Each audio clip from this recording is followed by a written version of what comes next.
In this video, I'm going to talk about a quick sort of matte painting exercise, something that's fairly intimidating when dealing with any kind of image, is trying to paint realistically.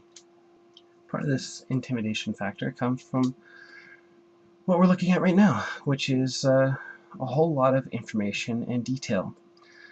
And one of the ways that we can kind of bypass that intimidation factor is to kind of ignore it. So I just put together a quick sort of blob here. I just thought about some of the shapes that I see.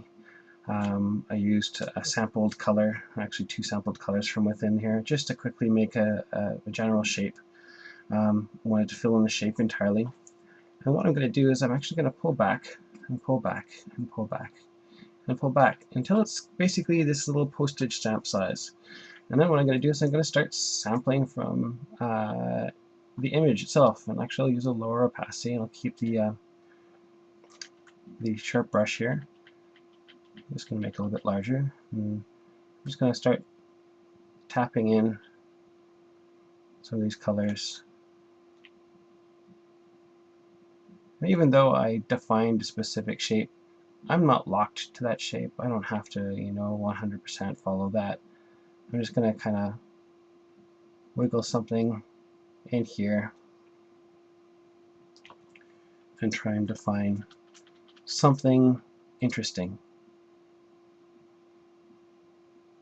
So I may use it as a guide, but I don't have to keep it.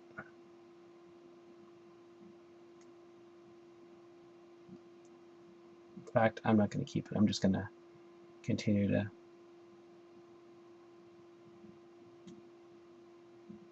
play here. There we go. Something like this maybe instead. And I can continue to splash in little bits of color, trying to establish those planes of light and shadow. And you see that it's starting to blend in. It's starting to make sense. And I can start using some of these other colors that I see in here, these greeny orange colors, and I'll just kind of splash in some of that because that's what exists here. That's what exists in this rock structures, all these different values. So I'm pulling from these values in the plate and putting it in. And when I get to a point where I feel like, hey, this is actually kind of integrating fairly well, it's doing a very good job, my reward is I get to zoom in, but only twice. So 1, 2, and then I can see, okay, well, it doesn't look quite right, but it's still not that intimidating. It looks like it's just a little bit of work. So it's just a matter of going in now and kind of tidying that stuff up. So let's tidy that up a bit more. Start thinking about some more of these other sub-shapes and stuff that kind of goes in here. Let's refine that shape here.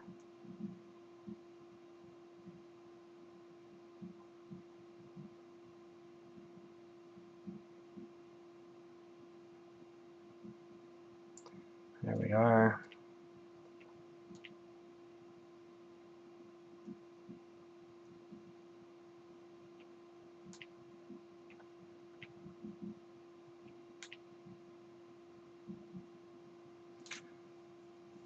So this is getting better. Keep on going for some of those other colors. Splash some of those in.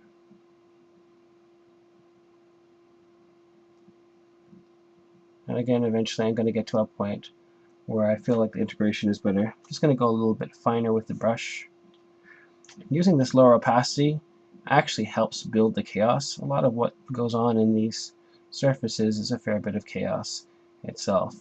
So don't be afraid of, the fact that it's not a clear, harsh, defined line. You don't want necessarily a clear, harsh, defined line in here. What you may want is something a little bit more soft and obscure in this stage, just to allow all sorts of blending to occur and interesting stuff to kind of creep in. There's these little yellow patches here. Maybe I'll throw a dash of one of those in if I can get that color.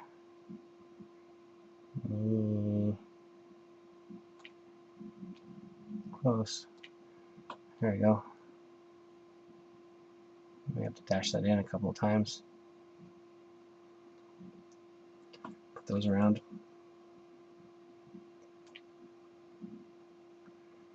I just try and sharpen this up a little bit. Get a darker value.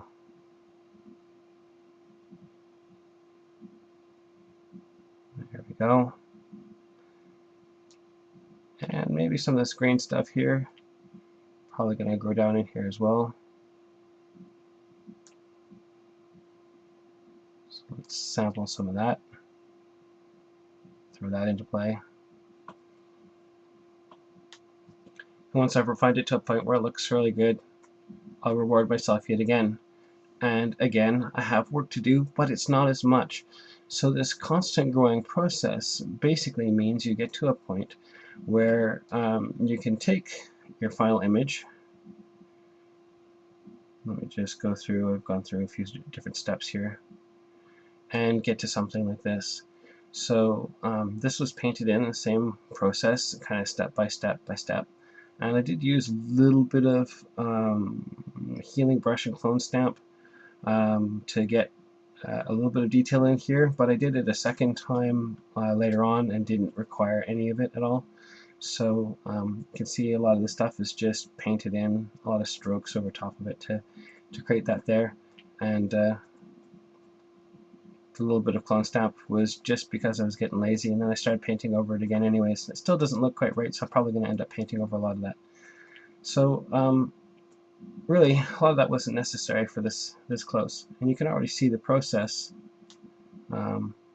which I reevaluated later, eventually leads you to a nice detailed end result. So don't come to the conclusion that you have to immediately jump to this stage just to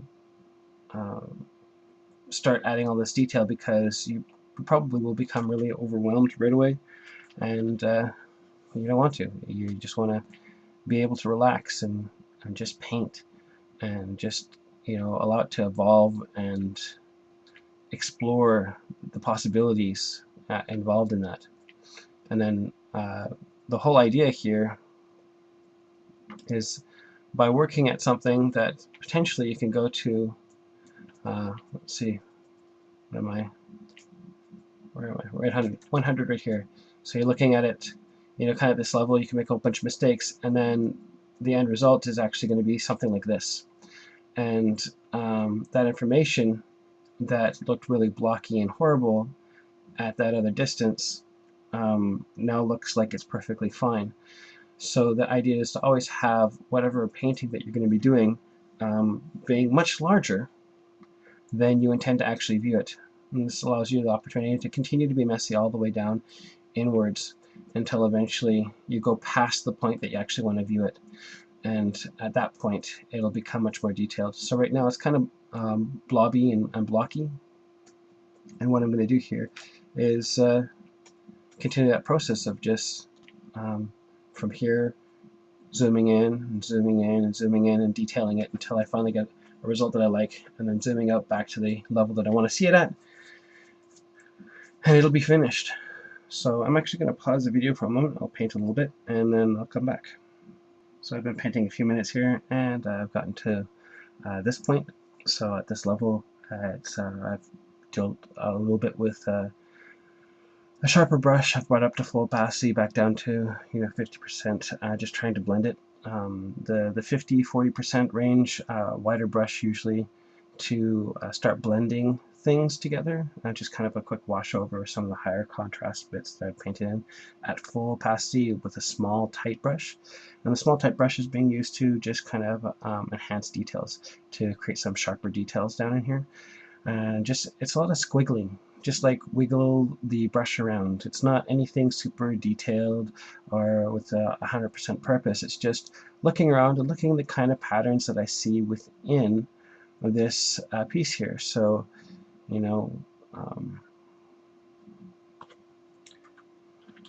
for example, the section right here, I looked at, there's, you know, this kind of creeping black pattern here, so I added a bit of that creeping black pattern up into the side of this rock. I looked around at the blue and light grayish green color and kind of made that sort of thing happen. I looked at the gray color that was here and started getting it to spread across here, and looked how, you know, it was broken up across the surface. And it's just all getting that idea of what kind of rocks exist in here, what kind of patterns that I see on them, and then just kind of reflecting a bit of that in there. This color down here, I'm, you know, bringing up through out here. This may even still be a bit light. I don't know. Maybe I'll do something a bit more like this. But the point is trying to get some of that in there. And now if we zoom in, we can see what that is. Like I said, it's a lot of wiggling. We zoom back out, and at this level, it looks already like it's almost integrated into that final rock. So you can see how that will work as we go further in and further in to make this final piece. So again, as I said before, you could go ahead and say, you know what, I'm happy with what I'm doing, but I want to go a little bit faster. Maybe I don't want to go as many steps. And you could say, I'm going to go ahead and use something like the healing brush tool. And the healing brush tool, of course, will allow you to take any kind of surface information, let's say this information, and put it up into here. So I'm going to take it, actually, have to select my background layer, hold down Alt to pick what I want, sample from here, go back up to where I want to place it, and go over top. And what it will do is it will correct itself into that color range. So it basically heals that information. And what this has the advantage of over top of using the regular clone stamp tool is that because it heals to that color, you have the advantage of being able to pull information from lots of different sources and hiding that repeating information. You also have the possibility of then painting over top of it, as I did in my other example. So either you manually paint a lot of that and then you add a little bit of noise and kind of deal with it that way, which would be instead going in and saying, you know what, this is great, but I'm going to grab these guys, quickly combine them by pressing Control E with both of them selected. Just hide those ones. And I'll say filter, noise, add noise.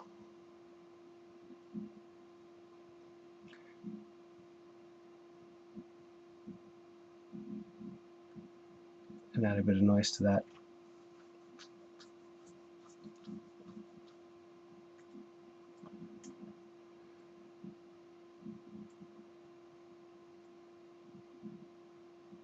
Play with it. See what kind of strong results I can get out of that. You could try different filters, see what you can get out of them.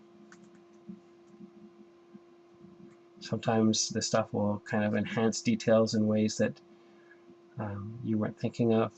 And the reason why you make a duplicate is because, you know, you might actually lose some information or it may get out of hand. So what does that look like? Oh, too close, too close, too close. So it looks like it's some of those details. And then you just go back in and paint over top of it. So there's ways of, you know, adding some quick detail without necessarily using kind of the clone stamp feature. Just experimentation really is what it is. So I'll go ahead and I'll paint a little bit more and then we'll come back again. So I'm most of the way there now, and it's been, I don't know, half an hour, I guess, of painting. And I did pass a couple of filters over duplicates of it, just quickly, just to add a bit of additional noise to help me work with it. Also to break up some of the lines that were existing in here. And I did that basically just by grabbing this guy and saying, you know, filter, and start going through these and just seeing what kind of stuff I would get out of them at a distance. See what kind of like new details I would sort of get. And once I did that, I'd get that information and then I'd pull it back So I'd use just actually a portion of it, just a small bit, looking at it at that appropriate distance to see what it added or didn't add. Once I got those few passes in there, then I go back in and start painting and sharpening and doing other stuff to it. So I'm going to call this done at this point. I could go in and add more detail, and again, I could use some bits of the photo or other sources of photo if I took multiple sources. Things that are still yet to be done are finalizing some of these details. I think maybe some more moss could probably go down in here. This stuff down at the bottom here has to creep up onto the surface, so that just means going in and painting them to kind of cross into that, and maybe even, you know, consider the possibility that some of them might actually sit on top.